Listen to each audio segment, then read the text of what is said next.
Welcome to the Experimental Aircraft Channel podcast and video podcast series, where we talk with our guests about experimental, light sport, and ultralight aviation. We are just getting started with this, so if the audio isn't 100% just yet, bear with us. Perfection is coming. Let's jump right into the interview. Excellent. Well, real quick, I do get this question quite frequently, so I want to go ahead and ask you this. People are inquiring about, you acquired SAM aircraft a couple years ago and haven't seen much. Is that something in the future that's going to happen, or is it just what's going on with that?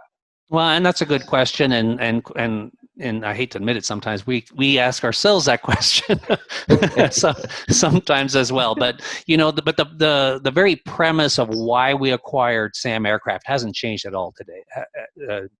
Hasn't changed at all.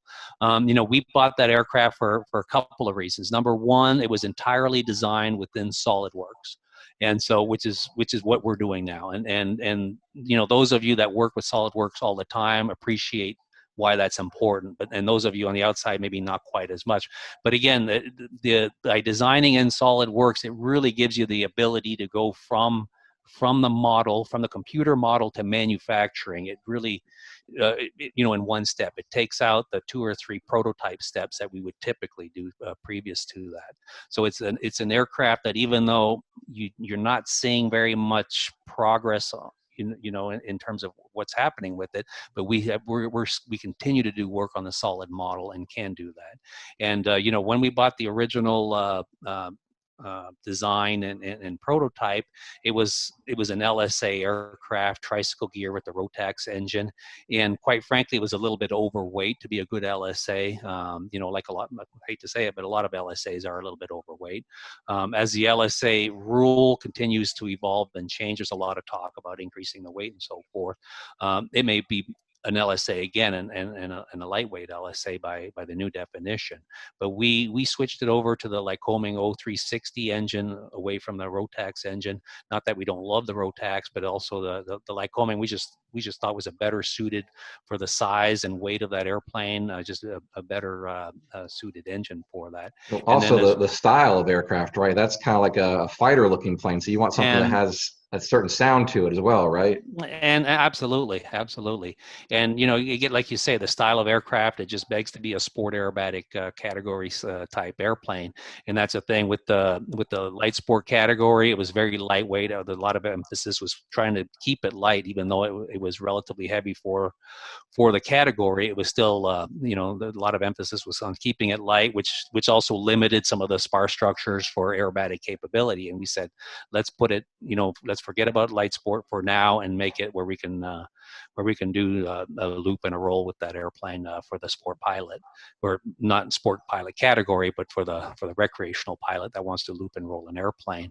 And then we did something also a little bit odd, a little bit uncharacteristic of Zenith, is we actually took a tricycle gear airplane and shifted it over to a tail dragger. And again, back to the style of airplane that it is. I think that it's a kind of a retro style. I like to call it a modern retro design, in the sense it has a lot of the retro look and feel for it, yet we can develop it into a modern kit, modern engine, modern avionics, and a modern kit to assemble.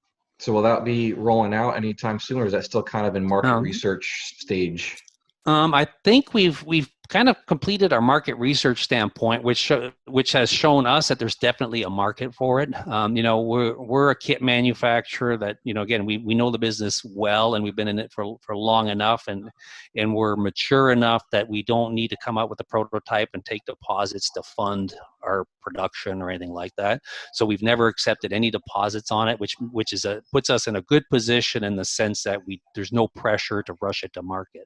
Okay. And for us, we've been really quite busy the last several years, and so a new project like that always takes a back seat to our existing project. Understandable. You guys are on fire with what you have already, so to be able to stop, and you're not a small company, but as companies go, you are a small business. So. Right, absolutely, and that's the thing. We are like you say, we are a small business. We don't have a lot of different departments that we can allocate these new projects to.